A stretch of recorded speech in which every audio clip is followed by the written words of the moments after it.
Shalom jemaat Tuhan yang saya kasihi. Dalam episode kali ini kita mau belajar satu topik firman Tuhan yang saya beri judul adalah disiplin pikiran. Disiplin pikiran. Filipi 4 ayat ke-8, jadi akhirnya, saudara-saudara, semua yang benar, semua yang mulia, semua yang adil, semua yang suci, semua yang manis, semua yang sedap didengar, semua yang disebut kebajikan dan patut dipuji, pikirkanlah semuanya itu. Saudara, manusia khususnya laki-laki banyak menggunakan pikiran dalam segala hal yang kita kaitkan dengan kata logika. Logika adalah ilmu yang mempelajari cara berpikir yang lurus, tepat, dan teratur. Jadi sebetulnya sesuatu yang baik, saudara ya. Tapi seringkali logika juga membawa yang tidak baik kalau pikirannya tidak bisa didisiplinkan. Nah saudara, kata pikirkan, logizomai, dasar katanya adalah logos. Logos adalah seperti yang dicatat dalam Yohanes 1 ayat 1, adalah perkataan Allah. Firman Allah, pada mulanya adalah firman, dan firman bersama Allah. Firman adalah Allah. Jadi sebetulnya pikiran kita itu harusnya berdasarkan bukan kepada fakta, tetapi harus kepada firman Allah. Saudara, hanya orang dunia yang nggak mengenal firman. Kita anak-anak Tuhan harusnya kita mengenal firman. Maka dari itu kita harus baca firman setiap hari, saudara. Mereka mencari, orang-orang dunia mulai mencari hal yang menurut mereka dapat dijadikan setara, acuan dengan firman, yaitu apa? Teori-teori, fakta-fakta yang muncul, sains, ilmu pengetahuan. Kenapa bisa muncul Big Bang teori? Karena untuk menyetarakan Allah. Mereka yang tidak percaya adanya Allah, ya mereka harus mau bikin sebuah teori. Bagaimana dunia diciptakan? Dari letupan, dari ini segala macam. Seolah-olah tidak ada tangan yang mengerjakannya. Nah saudara, mari kita perhatikan bahwa kita mengenal firman, kita tahu firman, kita belajar firman. Kita harus berani menaruh firman itu di atas fakta. Fakta tidak bisa disetarakan dengan firman bagaimanapun caranya. Karena firman Tuhan melampaui fakta.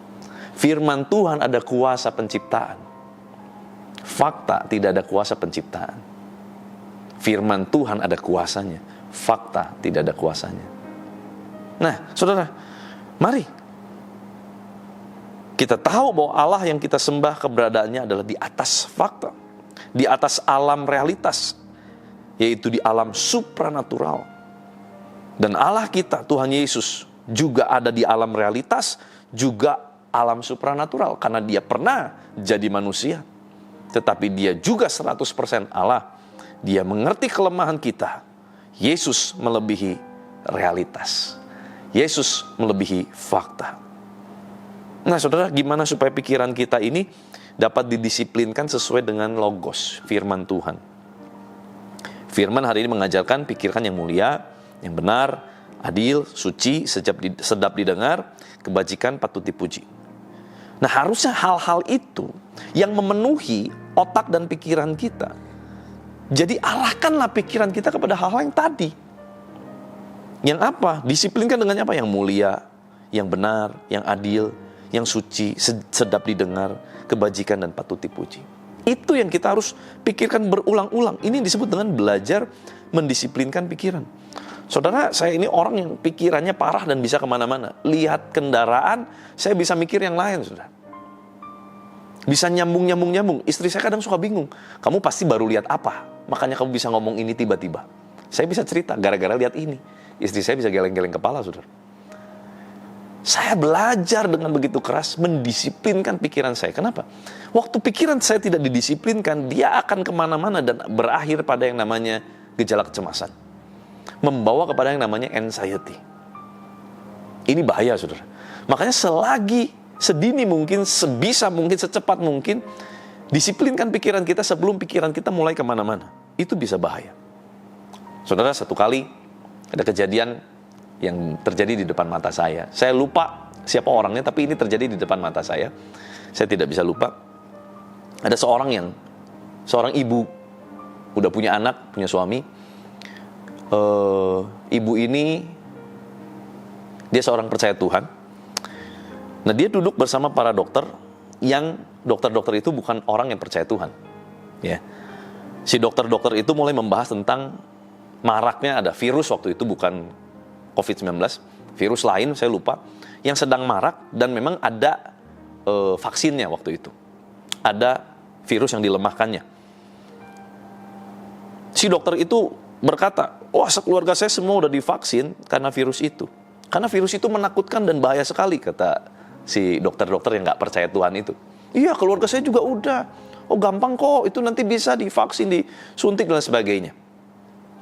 Padahal, saudara, waktu awal pembicaraan saya ingat, si ibu ini tuh, dia dengan begitu pede, dia yakin tanpa harus divaksin, bukan virus COVID ya, virus lain saya lupa, bahwa dia pun terluput karena Tuhan, bukan karena vaksin.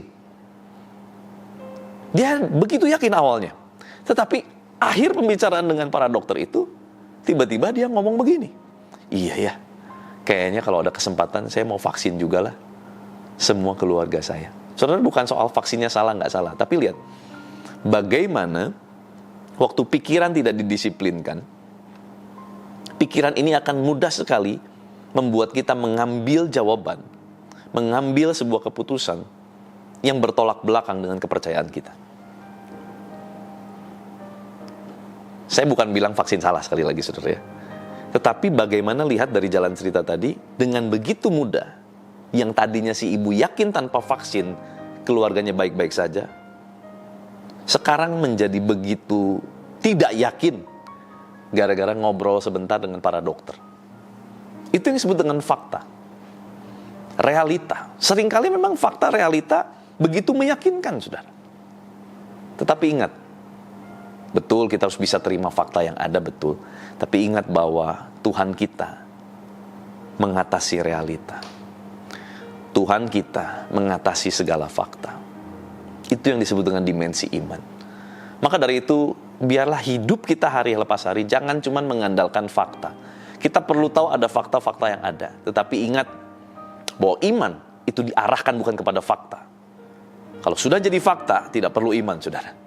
Iman justru pengharapan untuk sesuatu yang belum terjadi, tapi kita arahkan kepada Tuhan, kepentingan Tuhan.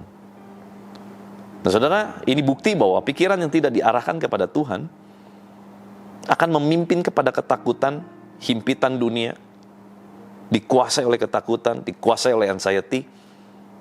Mari kita belajar hari ini, kita mau belajar disiplin pikiran. Apa yang benar, berkenan, sedap didengar, kebajikan, itulah semua yang kita akan pikirkan. Yuk kita berdoa. Tuhan, terima kasih buat firman-Mu hari ini mengajar kami untuk mendisiplinkan pikiran kami, supaya yang baik, yang berkenan, yang mulia, yang sedap didengar, biarlah itu semua yang kami pikirkan setiap hari, yang memenuhi pikiran kami adalah firman. Sehingga firman yang akan menuntun hidup kami, langkah kami, bukan kepada ketakutan, tetapi justru kepada kemerdekaan, kepada pembebasan, kepada damai sejahtera dan sukacita. Tuhan, berkati anak-anak-Mu, berkati seluruh aktivitas mereka sepanjang hari ini. Apapun yang mereka kerjakan, Tuhan jadikan berhasil. Terima kasih Bapa, perlindungan tangan kasih-Mu menyertai setiap kami di dalam nama Tuhan Yesus Kristus. Kuasa kehidupan, kuasa kebangkitan Kristus mengalir memerintah atas kami. Haleluya, sama-sama kita katakan amin.